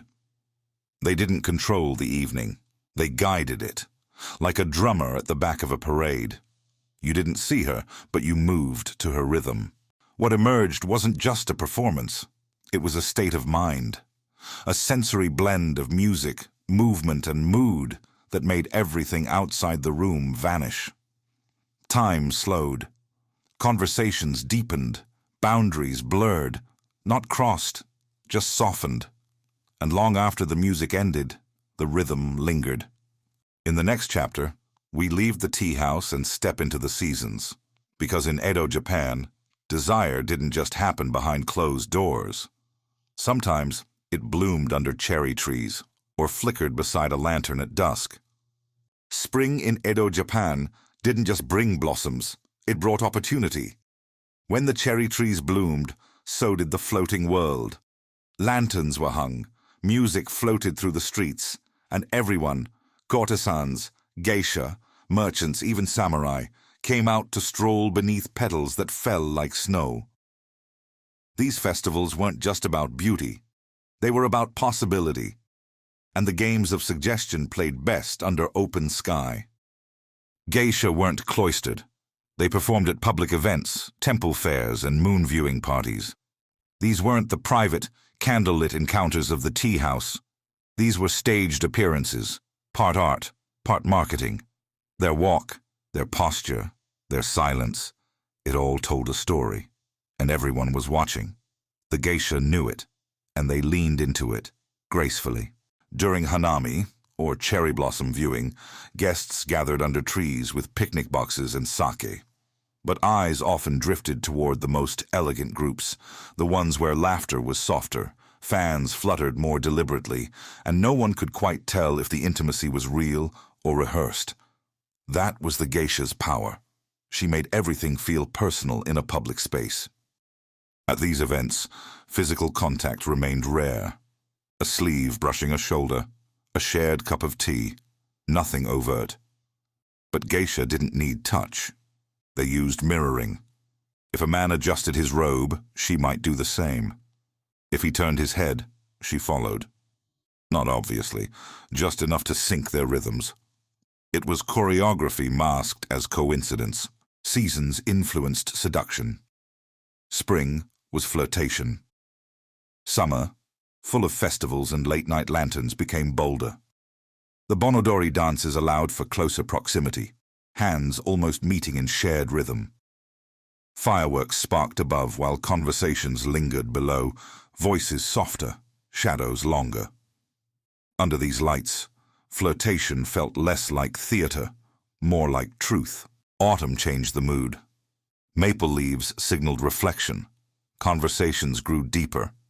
Geisha performed poems about loss, change, longing. Patrons, a little older, a little colder, started seeing her not just as a performer, but as a person. Winter, when it came, wrapped everything in stillness. Performances moved indoors. But memories of the seasons stayed warm in the guest's mind. Each season had its symbols. Plum blossoms meant resilience. Cicadas meant passing time. Falling leaves meant quiet endings. Geisha wove these images into songs, conversations, and even kimono patterns. Their presence wasn't just visual, it was seasonal. She wasn't just a woman, she was spring's flirtation, summer's joy, autumn's reflection, and winter's silence. In public, the boundaries between guest and geisha became even more delicate. She wasn't yours. She never was. But in the right moment, beneath petals, beside a lantern, during a shared laugh, you could almost believe otherwise. And for many men, that brief illusion meant more than anything that could have happened behind closed doors. In the next part, we'll walk through a summer night thick with music, light, and suggestion, where every lantern casts a shadow and every shared glance feels like a dare. Summer was the season of heat, of long nights, loud laughter, and candle-lit tension. In Edo, Japan, those nights hummed with more than cicadas. Lanterns swung from poles, shadows stretched across bamboo floors, and somewhere down the street, a drum echoed. This wasn't the quiet grace of winter or the flutter of spring. This was seduction, lit by fireworks and cooled by a fan. The summer festivals drew crowds into the night. Yukata-clad couples walked beneath glowing paper lanterns, the smell of grilled food mingling with incense and river air. Geisha entered these spaces like ripples on a still pond, not loud, not flashy, but impossible to ignore. A single glance in their direction could shift the mood of a whole corner of the street. They didn't perform for everyone, just the right people. At small gatherings along the river or in private viewing decks above the street, they played shamisen, poured drinks, whispered poems. The lanterns softened their features. The sounds masked their laughter. Everything about these nights was intimate, not because of what was said, but how it was said, and where. The glow of the lanterns made everything feel temporary. Faces flickered. Hands moved just a little slower. Every gesture became a question. If a geisha touched your sleeve, you felt it for hours. If she handed you a fan, it was more than just a kindness. It was a message. You're noticed. Maybe even, you're remembered. Fireworks were the main event, but for geisha, the real show was before and after. During the bursts of color overhead, they stayed still, watching. Not the sky, but their guests. Reading reactions. Noticing who leaned closer, who looked away, who dared to ask for more tea. And when the final firework faded, that's when the performance began. A shared walk after the show. A quiet tea house, just slightly out of the way. This wasn't scandal. It was ritual. The night still hung with smoke and starlight. The air buzzed with what wasn't said. A geisha might sing softly, just for her small group. Or stay silent, letting the stillness speak for her. If a client reached out, she'd gently adjust, either drawing closer or leaning just far enough to remind him. This is presence, not promise. She knew the difference between intimacy and invitation, and she made sure he did too. That's what made the night unforgettable, not the closeness but the restraint, but the Summer had a way of making everything feel urgent. But the geisha world didn't rush. It lingered. That was the thrill. You didn't know if she liked you. You weren't sure what was real. You only knew that for a few hours, someone made you feel like your laugh mattered, like your words were interesting, like the world had narrowed to one candlelit room and one face across the table. And when the night ended, she bowed. She left. No drama, no final line. Just a fan folded, a door slid shut, and silence that somehow felt louder than the fireworks had. That was the echo men remembered. Not the kiss that didn't happen, but the one they thought might have, if the evening had lasted just a little longer. In the next chapter, we'll leave behind the gentle restraint and dive into the danger of real feelings. Because sometimes, even in a world built on illusion, people broke the rules. And when they did, things got messy. In the floating world, rules were everything. Distance was part of the charm, but occasionally, someone crossed the line. A patron stopped pretending. A geisha let her guard down. And what started as a well-practiced performance turned into something much more dangerous, an actual affair. Real feelings, risky choices, and in most cases, stories that ended in whispers. Not all geisha were immune to affection, and not all patrons could keep it casual. A smile lingered too long. A joke became an inside thing. A client returned night after night, not for the music, but for her. And sometimes it wasn't about money anymore. It was about her, or at least who he imagined she was when the shamisen stopped playing. These secret relationships weren't always private. In fact, they were often what people gossiped about most. The pleasure quarters were small communities. Everyone knew when someone visited too often. Everyone noticed when a geisha blushed a little too easily. And while no one said it out loud, most recognized the signs. This wasn't performance anymore. This was personal. But personal came with problems. A geisha who became too emotionally attached could lose control of her carefully curated persona. She might become less polished, more distracted. She might prioritize one client over others. And that broke the illusion that she belonged to no one, that her affection was art, not reality. For the man, it could be even more complicated. Many were already married.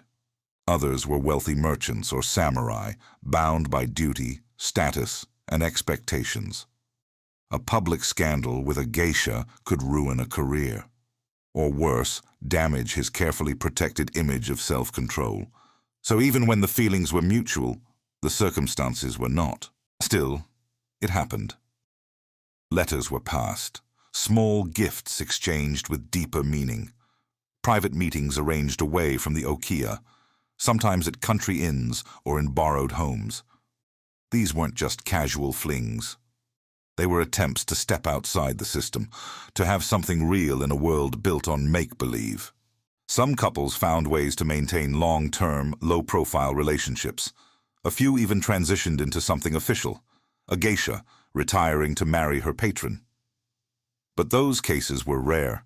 More often, things faded or collapsed.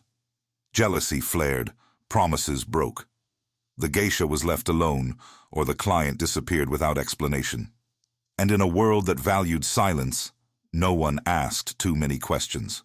What's interesting is how these affairs were treated culturally. They weren't condemned outright. They were romanticized. Tragic, yes, but also poetic. Plays and novels featured lovesick geisha and tortured samurai. They cried under cherry blossoms. They made impossible choices. Their stories ended in partings, or occasionally in death. Because nothing said authentic love like heartbreak in silk. In truth, most of these stories didn't end with drama. They ended with distance. The geisha went back to her routines.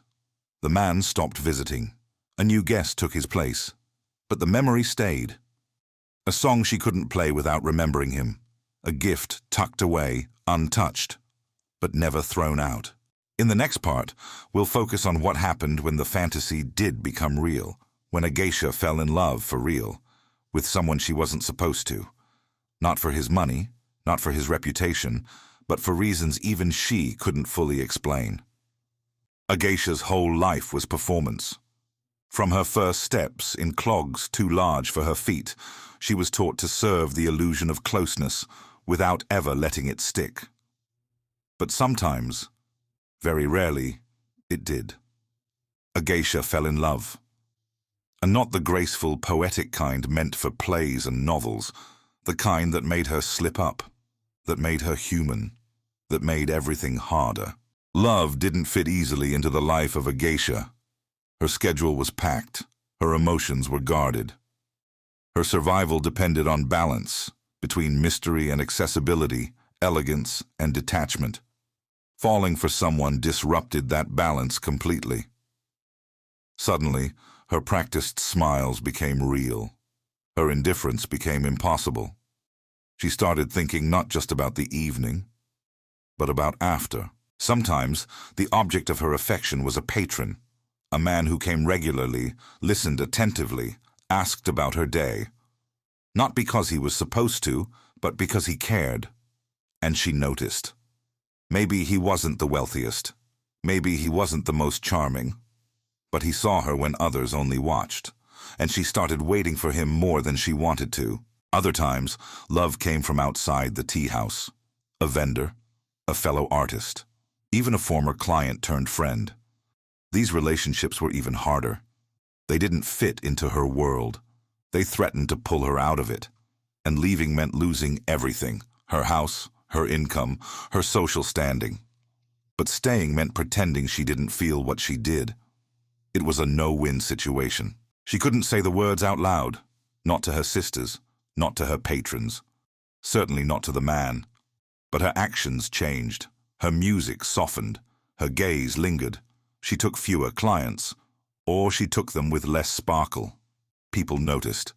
And in a profession built on consistency, that was dangerous. Some geisha tried to balance both, love in secret, career in public. But secrecy breeds cracks, misunderstandings, jealousy.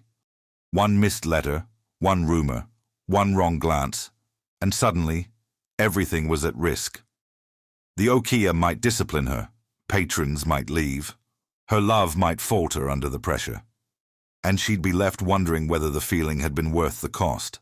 But sometimes, just sometimes, it was. There are records of geisha who left the profession to be with someone they loved. It wasn't easy. Most lost everything, but they didn't seem to regret it. They walked away from the only life they'd ever known to follow a feeling they weren't allowed to name. And in doing so, they claimed something rare, a choice that wasn't scripted. For those who stayed, the love still lived in the background. A hidden photo, a favorite song, a quiet visit from someone who no longer paid, but still came. They might not have had a future, but they'd had a moment. And in a world built on borrowed time, sometimes a moment was enough. In the next chapter, we'll shift from emotion to perception, exploring how the West misunderstood geisha culture, twisting it into myths that persist even now. Because what happens when a culture built on subtlety meets one obsessed with fantasy? A whole lot of confusion. Ask most people outside Japan what a geisha is, and you'll hear words like concubine, escort, or mistress. Not entirely their fault. The West fell hard for the geisha aesthetic, then promptly misunderstood it. Exotic makeup, silent grace, whispered charm, it all got funneled into one word: mystery. And mystery, when filtered through foreign eyes, often becomes fantasy. It started with early Western travelers, traders, diplomats, writers, men mostly. They entered the pleasure quarters with wide eyes and little context. They saw women in makeup, serving drinks, laughing, dancing, and assumed they understood what was going on. No translators, no cultural grounding, just impressions. And those impressions hardened into myths. Geisha were often confused with courtesans. Westerners didn't see the strict legal and cultural separation between entertainment and intimacy. To them, a woman in elegant robes who smiled at your jokes must be flirting. If she played music, she was trying to seduce. If she poured sake, she was inviting something more. They didn't see the centuries of training. They saw fantasy in real time. Books, films, and operas didn't help. In the 19th and 20th centuries, the tragic geisha became a trope. Beautiful, silent, doomed. She fell in love with a foreigner. She was abandoned. She died gracefully. Cue music. These stories sold. And like most things that sell well, they stuck. Even today, that image floats in people's minds like a shadow behind the truth. Hollywood picked up the thread and ran with it. By the time Memoirs of a Geisha hit the screen, the global image of geisha was sealed, submissive, seductive, and somehow suspended in time. Never aging, never evolving, just waiting for a man to notice her. The irony? Actual geisha are some of the most independent, sharp-witted women you'll ever meet. Western fantasies simplified everything. They erased the hierarchy, the training, the boundaries. They took a complex system of art and performance and boiled it down to sex. That's the danger of exoticism. It replaces nuance with desire. It strips context away and calls what's left mystery. But mystery, in the floating world, was never about hiding truth. It was about crafting experience.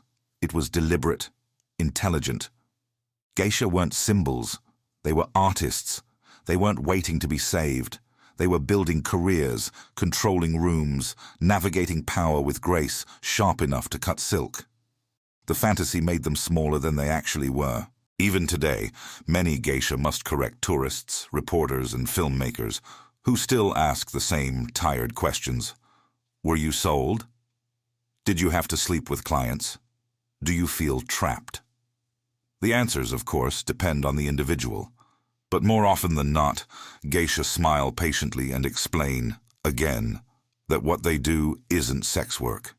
It's art, with boundaries, with meaning. The Western lens continues to romanticize things it doesn't understand. And while geisha culture has evolved, the myths remain sticky. That's why it's important to look beyond the makeup, the movies, the misconceptions, because the real story is richer, stranger, and far more human than any script ever written. In the next part, we'll shift from myth to memory, drawing directly from the voices of geisha themselves as they reflected on what it meant to live behind the mask, and occasionally, take it off. If the floating world was built on illusion, then memoirs are where the curtain finally lifted. Not all geisha wrote them, of course. Many kept their stories private, as tradition dictated. But a few chose to speak, quietly, elegantly, and in their own words. And what they revealed wasn't scandal or glamour. It was discipline, loneliness, pride, and a fierce sense of control over how their story would be remembered. One of the most famous memoirs came from Mineko Iwasaki, a Kyoto geisha who trained from childhood and retired at her peak. She offered the world a rare window into a life that had long been flattened into stereotype. Her days weren't filled with lovers. They were filled with rehearsals, with aching feet, with endless rules and social calculations. She wasn't a fantasy. She was a professional. Mineko described the pressure to be flawless at all times. To remember everyone's name, favorite drink, last conversation. To be gracious to rude guests. To compete with other geisha without ever looking like she was trying. It was emotional labor on a polished stage, where even a single misplaced step could ripple through the community like gossip wrapped in silk. She also talked about the cost, the lack of privacy, the constant surveillance. The fact that her choices, from the color of her kimono to the clients she accepted, were rarely her own. Behind the elegance was a machine. One that demanded beauty, mystery, and silence in equal measure. And for years, she delivered. Other geisha who shared their stories echoed the same themes. Some loved the art form, the music, the community. Others felt trapped, quietly counting the days until retirement. But none of them described a life of indulgence or passive luxury. The work was real, the stakes were high, and affection, when it came, had to be carefully rationed. Interestingly, these memoirs weren't bitter. Even when they were honest, they were rarely angry. Geisha expressed gratitude for what they learned, for the women who trained them, for the guests who treated them like people, not props. But they also made one thing very clear. Geisha life wasn't something you drifted into. It was something you survived.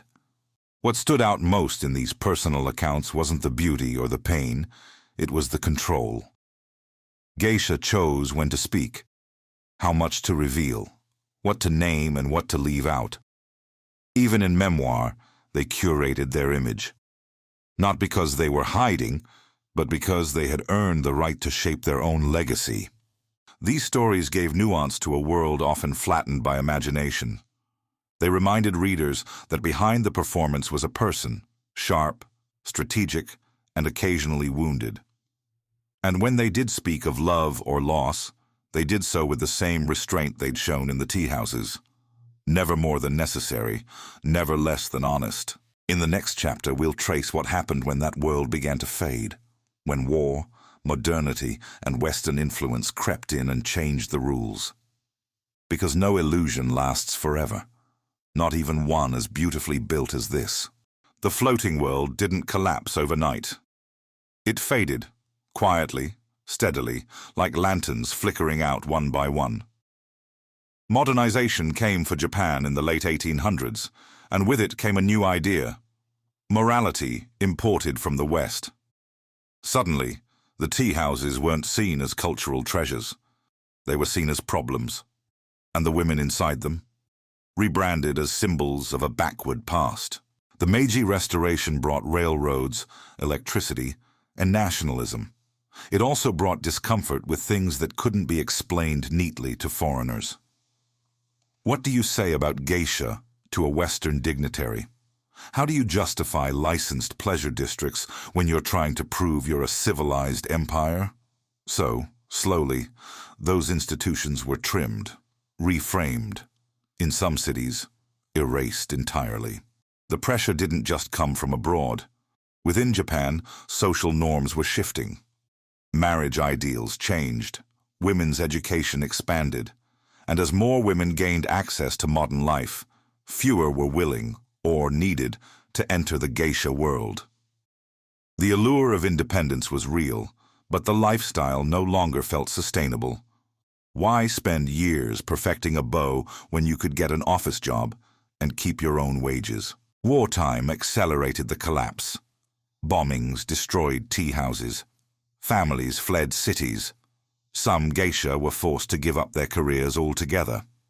Others, trying to survive, were misrepresented as sex workers by desperate propaganda or confused foreign soldiers. The line between geisha and courtesan blurred, not by action, but by misunderstanding. The damage was done.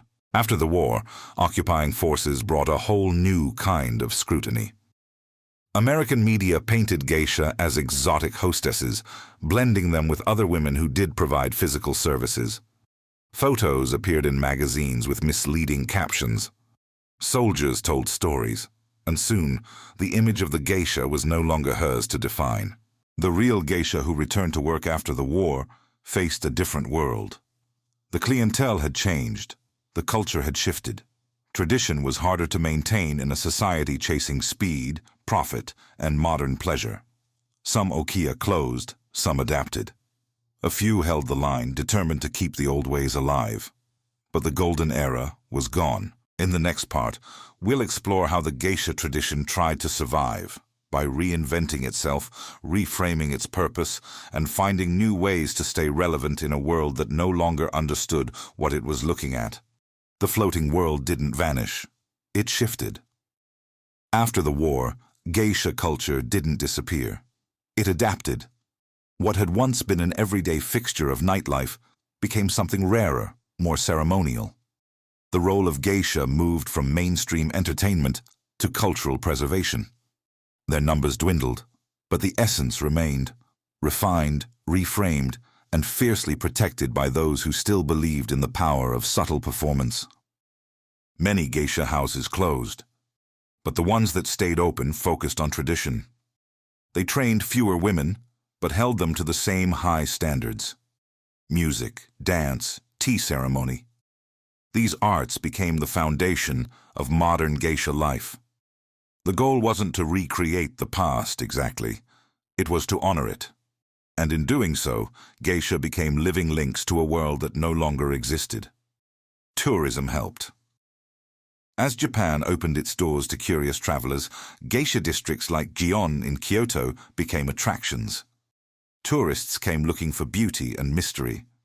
Some geisha performed publicly. Others offered exclusive, highly priced events.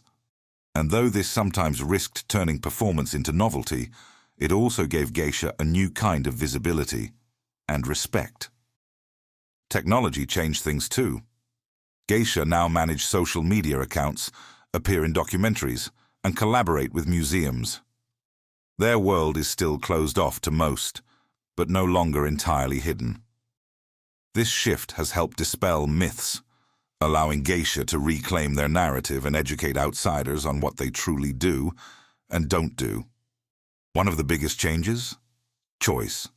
In the past, many geisha were born into the life. Today, most choose it. They begin training later, often after high school or college. Some come from artistic families. Others simply fall in love with the culture. The life is still hard, still demanding, but it's no longer forced. That alone changes everything. Modern geisha still don't promise romance.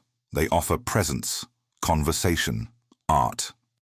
In a world obsessed with speed and spectacle, they remain a rare example of slowness, of attention crafted moment by moment. Guests today are often business leaders or cultural enthusiasts. And though they don't expect seduction, they still come away feeling transformed. The floating world may no longer float through everyday streets, but its spirit lingers, anchored in a handful of districts, a few dozen performers, and countless memories. The art didn't end. It shifted, and in that shift, it found something stronger than fantasy: survival. In the final chapter, we'll look at what remains, what still echoes from that world of glances, gestures, and meaning hidden in plain sight. Step into Kyoto's Gion district at dusk, and you might catch a glimpse. A silhouette moving through alleys lit by warm paper lanterns. White makeup, a silk kimono brushing stone. She doesn't stop. She doesn't wave. She vanishes behind a sliding door. That was a geisha. And in that moment, the past didn't feel so far away. It felt alive, still walking, still watching. Modern Japan is fast, neon-lit, noise-filled. But in certain corners, the floating world still breathes. Geisha still perform. Not often, not publicly. But for those who know where to look and how to behave, the experience is still possible. Tea houses host dinners, private banquets are arranged, and inside, the same rules apply. Presence, elegance, silence. Today's geisha are fewer, but their role is clearer. They aren't mistaken for something they're not. They're ambassadors of culture. They carry forward traditions that might otherwise disappear. Their value isn't tied to mystery anymore. It's tied to mastery of instruments, dance, language, etiquette. What once flirted with fantasy now rests on respect. Some guests still come with the wrong expectations, but fewer than before. Education, media, and the geisha themselves have worked to clarify the line between performance and presumption. What remains is a new kind of reverence, not romantic, not exotic, but admiring, the kind of respect you give a living museum, a quiet art. Modern geisha also shape their own paths. Some teach, some appear in films, a few write memoirs. They still follow a tradition, but with more freedom, more agency, and that makes their elegance feel even more earned. They've chosen this life, not because they had to, but because they saw value in slowing down, in refinement, in human connection that doesn't demand a finish line. Outside the tea houses, geisha culture echoes in everyday Japan, in flower arrangement, in tea ceremonies, in kimono design, in the pauses between words that mean more than what's said. The floating world left fingerprints everywhere. You just have to slow down long enough to see them. And when you do see a geisha today, gliding across stone, fan in hand, gaze steady, you're not witnessing fantasy. You're witnessing survival, performance rooted in history, beauty held together by discipline, a life defined not by how much she offers, but by how much she withholds. In the final part, we'll end where we began, with mystery, not as confusion, but as craft. Because in the world of the geisha, suggestion was always more powerful than certainty. If there was one rule in the world of geisha, it was this: never give everything away. Desire wasn't built on exposure. It was built on distance, not in miles, but in meaning. The real performance wasn't the dance or the song or the smile. It was the pause, the glance held too long, the word left unspoken. Geisha mastered the art of presence, but more importantly, the art of withholding. What made them alluring wasn't what they did, it was what they might do. Maybe. If you watched closely, if you listened right, they offered the illusion of intimacy without surrendering control. It was never about the act. It was about the tension before it. Even in conversation, absence was a tool. A question answered with a riddle. A compliment returned with a smile and nothing more. She left space for the guest to imagine, to lean forward, to wonder. That space was sacred, because it made everything feel earned. And in that earning came attachment. This wasn't just flirtation. It was choreography, erotic but intellectual, seductive but contained. The geisha didn't need to touch you to affect you. She only needed to make you want to be touched. And even then, only just enough to keep you coming back. Today, in a world of instant everything, this feels almost radical. To withhold, to imply, to choose not to finish the sentence. But in that restraint is power. Geisha never promised love. They promised a moment. And sometimes that moment, crafted with such care, meant more than anything physical ever could. The floating world may have drifted, but its lessons remain. That mystery, when intentional, is an art form. That restraint can be more intimate than excess. And that sometimes what isn't said is the most erotic thing of all. Behind the painted smile and silent step was never a promise, only presence. In a world obsessed with more, geisha proved the power of less. They didn't sell touch, they sold time.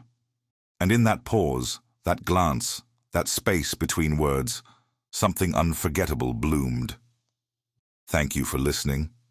May we all carry a little elegance, a little restraint, and a little mystery with us, long after the music fades.